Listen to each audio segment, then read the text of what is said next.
Movie की शुरुआत जंगल से होती है जहाँ पे हम क्लाइड को देखते हैं। वो किसी से बचकर भाग रहा होता है। तभी अचानक से एक दूसरा आदमी उसके ऊपर हमला करता है और उसके हाथ से एक मैप छीन लेता है और क्लाइड को मार डालता है। तभी वहाँ पे एक बहुत ही बड़ा क्रीचर आ जाता है। उसके बाद सीन सीधा कट होता है और हम निक को देखते हैं जो अपने डॉग मैक्स के साथ उसके सौतेले भाई ट्रीसन के घर आया होता है। घर के बैकयार्ड में उसे कांगारू की लाश मिलती है। थोड़ी देर में वहाँ पे ट्रीसन आ जाता है जहाँ पे ट्रीसन निक को क्लाइड मार्शल यानी उनके दादाजी का एक खत देता है। क्लाइड वही इंसान था जो कुछ समय पहले जंगल में मारे गए थे। इस खत में उसके दादाजी के जायदाद का जिक्र किया था। अब यहाँ पे ट्रीसन इस पूरी जायदाद को बेचना चाहता था, तो वही निक अपने दादाजी की पुश्तैनी जमीन को बेचने से इनकार कर देता है। हालांकि ट्रीसन उसे काफी समझाता है लेकिन वो नहीं मानता। फिर ट्रीसन उसे बताता है कि पिछले कुछ दिनों से उसे अजीब अजीब जानवर की लाशें उसके बैकयार्ड में नजर आ रही है। उन्हें लगता है किसी वाटर क्रीचर का हाथ है इसमें। इसी दरम्यान हमें पता चलता है ट्रीसन दरअसल एक ड्रग डीलर होता है और उसके पास अलग अलग तरह के काफी ड्रग्स होते हैं।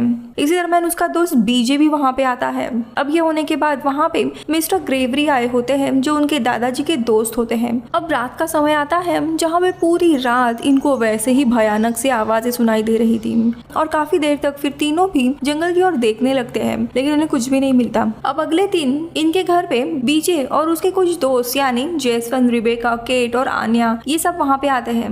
निक आनिया को देख काफी हैरान होता है क्योंकि दोनों भी एक दूसरे के एक्स थे। इसी दरम्यान रिबेका को ट्रीसन पसंद आने लगता है। दूसरी तरफ निक जब स्टोर रूम में होता है तब उसे अपने दादाजी का कुछ डॉक्यूमेंट्स मिलते हैं, यानी किसी चीज का ओरिजिनल एक मैप रहता है एक हिस्टोरिकल ट्राइब के जगह का। कुछ एल्बम्स होते हैं जिसमें न्यूज़पेपर की कटिंग होती है और इस पेपर में न्यूज लिखी होती है कि निक की दादी काफी समय से मिसिंग थी और उसके दादाजी जो कि क्रिप्टोजूलॉजिस्ट थे वो एक मिस्टीरियस क्रीचर को ढूंढ रहे थे। यानी कि इस आसपास के एरिया में काफी सारी अजीब सी घटनाएं काफी सालों तक घट रही थी। अब रात होते होते इनका पार्टी का माहौल चल रहा था। बीजे, जेसन और केट वहीं पे बैठे हुए थे। तभी उन्हें वापस अचानक से जंगल से वही भयानक आवाज सुनाई देती है। तो बीजे जेसन को पता लगाने के लिए जंगल में भेज देता है। अब सब लोग अपने अपने जगह पे मजे कर रहे थे। तभी अचानक से जंगल से जेसन की बहुत ही डरावनी चीख सुनाई देती है और निक उसे बचाने के लिए जंगल की तरफ भागने लगता है। काफी भागने के बाद उसे वहाँ पे जेसन मिलता है। वो उसे संभालते हुए वापस ला ही रहा था तभी उसे झाड़ियों में कुछ अजीब सी चीज चमकती हुई दिखाई देती है, लेकिन वो भी काफी डर गया था इसीलिए चुपचाप उसे लेके आता है। अब अगले दिन सुबह निक, जेसन, आन्या और बीजे शॉपिंग के लिए चले जाते हैं। तो वही निक क्रिप्टोजूलॉजी के बारे में रिसर्च करने लगता है और इसी आर्टिकल में उसे अपने दादाजी की एक हैरान करने वाली न्यूज के बारे में पता चल जाता है। शॉपिंग के बाद तीनों भी घर आने के लिए निकलते हैं। तो वही हम दूसरी तरफ बेक को देखते हैं जो एक लेक में स्विमिंग करने जा रही होती है। तभी अचानक से उसे कुछ हलचल सुनाई देती है। वो काफी डर जाती है और आसपास देखने लगती है, लेकिन तभी अचानक से बीजे आकर उसे डरा देता है। अब घर आने के बाद निक ट्रीसन को बताता है कि उन्हें दादाजी की प्रॉपर्टी बेच देनी चाहिए क्योंकि न्यूज से उसे पता चला था कि दादाजी एक बहुत ही बड़े क्रीचर को पकड़ना चाहते थे जो इस एरिया के आसपास ही थे। इसलिए ट्रीसन उसे रिचर्ड नाम के एक रियल एस्टेट एजेंट के पास लेके जाता है और ट्रीसन प्रॉपर्टी की डील साइन करने ही वाला होता है, लेकिन तभी निक उसे रोकता है और एक दिन के बाद डील साइन करने के लिए कहता है। वहाँ पर नाइट विजन गॉगल्स देखता है। तभी निक को रिचर्ड के ऊपर शक होता है कि उसने जंगल में जिसे देखा था लाल आंखों वाला कोई क्रीचर, वो क्रीचर ना होके रिचर्ड ही हो सकता है। वो इन सबको डराने की कोशिश कर रहा था। ट्रीसन को तो निक के बात पे भरोसा नहीं होता, इसीलिए वो उसे छोड़ बेक को ढूंढने के लिए जाता है। तो केट उसे बोलती है कि वो जब से लेक गई है तब से गायब है। ये सुन के वो भागते हुए जंगल की तरफ बढ़ता है। लेक के आसपास पहुंचने के बाद उसे उसका टॉवेल मिलता है, लेकिन वो वहाँ पे नहीं थी। तो वही हम दूसरी तरफ बेक को देखते हैं जो दिखने में काफी अजीब सी हिप्नोटाइज लग रही थी और एक फिशरमैन को वो हिप्नोटाइज कर लेती है। तो वही दूसरी तरफ हम उस डरावने और अजीब से क्रीचर को देखते हैं। वो उस फिशरमैन की फैमिली को मार देता है। अब ट्रीसन वापस आके सबको बता देता है कि बेक गायब हुई है और वो मैक्स और बाकी लोगों को साथ लेकर उसे ढूंढने जाता है। निक को इसके पीछे भी रिचर्ड का ही हाथ लगता है, इसीलिए वो आन्या को साथ लेकर रिचर्ड के ऑफिस निकलता है। वहाँ पे पहुँचने के बाद निक छुप जाता है। रिचर्ड अपने ऑफिस से थोड़ी देर के बाद चला जाता है और ये दोनों भी उसके ऑफिस के अंदर चले जाते हैं। एक अलग ही एक्सपेरिमेंट चल रहा था, वो देख निक काफी हैरान हो जाता है। फिर हम ट्रीसन और बाकी सबको देखते हैं जो बेक को ढूंढने के लिए जंगल आए होते हैं। वो चारों दो ग्रुप में बंटकर बेक को ढूंढने लगते हैं। तभी हम देखते हैं कि वो भयानक सा क्रीचर जेसन और केट पर हमला कर देता है। तो वही दूसरी तरफ ट्रीसन और बीजे को बेक दिखाई देती है, लेकिन इस बार वो ट्रीसन और बीजे को हिप्नोटाइज कर उन्हें अपने साथ लेके जा रही होती है। लेकिन तभी वहाँ पे मैक्स आकर उन दोनों को भी बचा लेता है और अपने होश में लाता है। उन्हें वहाँ पे जेसन और केट दिखाई देती है जो दूसरी तरफ से स्विम करते हुए इनकी तरफ आ रहे होते हैं, लेकिन वो क्रीचर केट को पानी के अंदर खींच लेता है। वो तीनों भी ये सब कुछ देख काफी डर जाते हैं और वहाँ से भागते हुए घर आते हैं। ये लोग छुपे हुए थे कि तभी अचानक से डोरबेल बजती है। वहाँ पे सैम यानी ट्रीसन के पिता आए हुए थे। तो दूसरी तरफ हम निक को देखते हैं। वो जैसे ही रिचर्ड के ऑफिस से निकल रहा होता है तभी मिस्टर गार्वी उसके दादाजी का दोस्त उनकी टीम के साथ वहाँ आते हैं। वो निक को अपने साथ लेने आए होते हैं। तो दूसरी तरफ हम ट्रीसन के पिता सैम को देखते हैं जो ट्रीसन को बताते हैं कि वो रिचर्ड के साथ उस क्रीचर को पकड़ने के लिए आए हैं और आसपास के काफी सारे लोगों को उसने गायब किया है, लेकिन अब समय है कि उसे पकड़ के मार दिया जाए। इसके बाद सैम रिचर्ड से अकेले में बात करने जाता है जिसमें वो बताता है कि उस क्रीचर को पकड़ने के लिए हमें 3 लड़कियों की जरूरत होगी, जिसमें से केट और रिबेका को वो यूज कर सकते हैं।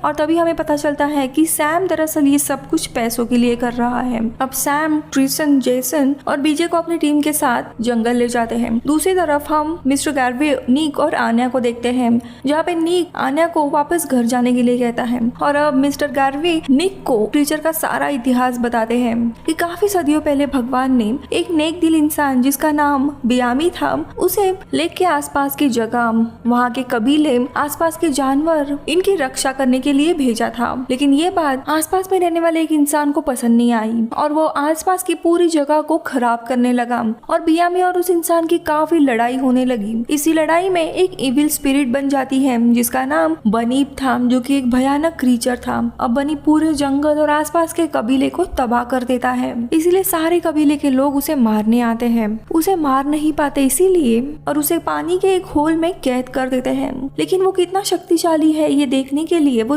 3 लड़कियों को उसके पास भेजते हैं, लेकिन बनीप उन्हें मारता नहीं है। वो इन 3 लड़कियों को हिप्नोटाइज कर उन्हें अपना गुलाम बना लेता है। अब वो 3 लड़कियां भी इविल स्पिरिट बन चुकी थी, लोगों को पकड़ा करती थी। और इसके बाद हम आन्या को देखते हैं। घर पहुंचती है लेकिन उसे कोई भी नहीं देखता, लेकिन सैम उसे बेहोश करके किडनैप करता है और फिर सैम आन्या को ट्रक में डाल के रिचर्ड और उसके लोगों के साथ जंगल की ओर जाते हैं। यानी कि अब इनके पास तीसरी लड़की थी और वो उस क्रीचर को अपने जाल में फांस सके, क्योंकि उन्हें 3 लड़कियों की जरूरत थी। अब यहाँ पे तीनों को भी जंगल में रखा जाता है और अब थोड़ी देर के बाद वो क्रीचर वहाँ पे आता है और सब लोग उसके ऊपर गोलियों की बौछार करने लगते हैं और वो क्रीचर भी उनके ऊपर हमला करने लगता है, जिसमें जेसन जख्मी हो जाता है। अब ट्रीसन वहाँ पे आता है और पहले वो आन्या को फ्री करके कार की तरफ भागने लगता है, जिसमें जेसन और बीजे पहले से ही थे, पर आन्या को रिचर्ड पकड़ लेता है जिससे वो पीछे रह जाती है। अब आन्या रिचर्ड से बचकर जंगल की ओर भागने लगती है, लेकिन तभी वहाँ पे वो क्रीचर रिचर्ड को मार देता है। अब ये सब कुछ आन्या देख ही रही होती है, तभी पीछे से सैम आकर उसे पकड़ लेता है। तभी दूसरी तरफ हम देखते हैं ट्रीसन की कार के पीछे वही क्रीचर पड़ जाता है। उससे बचने के चक्कर में इनका एक्सीडेंट हो जाता है जिसमें जेसन मारा जाता है। तो वही हम निक को देखते हैं जो घर की तरफ आता है, लेकिन उसे मैक्स के अलावा कोई भी नहीं मिलता। तो यहाँ पे ट्रीसन और बीजे उसी क्रीचर के गुफा में होते हैं। देखते ही देखते सुबह हो जाती है। मिस्टर गार्वे निक के घर आते हैं और उसे उस क्रीचर की गुफा तक पहुंचने का मैप देते हैं। फिर हम सैम को देखते हैं जो आन्या को बेहोश कर उसी गुफा में लेके जाता है। जब वो क्रीचर गुफा में आता है तब वो आन्या को भी हिप्नोटाइज कर लेता है, लेकिन तभी मिस्टर गार्वे आके उसे बचा लेते हैं। वही दूसरी तरफ निक और सैम की लड़ाई होती है जिसमें निक सैम को बेहोश कर देता है। इसी दौरान बेक और केट जो हिप्नोटाइज हुई थी वो निक को अपना शिकार बनाने के लिए आती है, लेकिन उसने ईयर प्लग पहने होते हैं इसलिए वो हिप्नोटाइज नहीं होता। लेकिन तभी मिस्टर गार्वी वहाँ आकर लड़कियों को उस क्रीचर के हिप्नोटिज्म से बाहर निकालते हैं और उन्हें बचा लेते हैं। अब निक इन तीनों को भी बाहर लेके जाता है और खुद मिस्टर गार्वी की हेल्प करने रुक जाता है। तो उन्हें उस बड़ी सी गुफा में ट्रीसन मिलता है और वो उसे रेस्क्यू कर लेता है, पर वहीं पे सैम आ जाता है और निक को शूट कर देता है। दूसरी तरफ मिस्टर गार्वी और उस क्रीचर के बीच में लड़ाई होती है और काफी घमासान लड़ाई के बाद मिस्टर गार्वी उस क्रीचर को अंत में मार देते हैं। लेकिन तभी अचानक से पूरी गुफा टूटने लगती है जिसमें मिस्टर गार्वी, सैम और निक तीनों मारे जाते हैं। ट्रीसन उन्हें बचाने आता है पर तब तक कोई भी बचा नहीं था। वो निराश होकर घर आ जाता है जहाँ पे निक के मौत के बारे में जानकर आन्या काफी रोने लगती है। अब अगली सुबह हम देखते हैं ट्रीसन, आन्या, बेक और केट निक की कार लेकर वो जगह छोड़ के चले जाते हैं और मूवी इधर ही खत्म होती है। मैं मिलूंगी आपसे अगले वीडियो में, तब तक के लिए बाय बाय।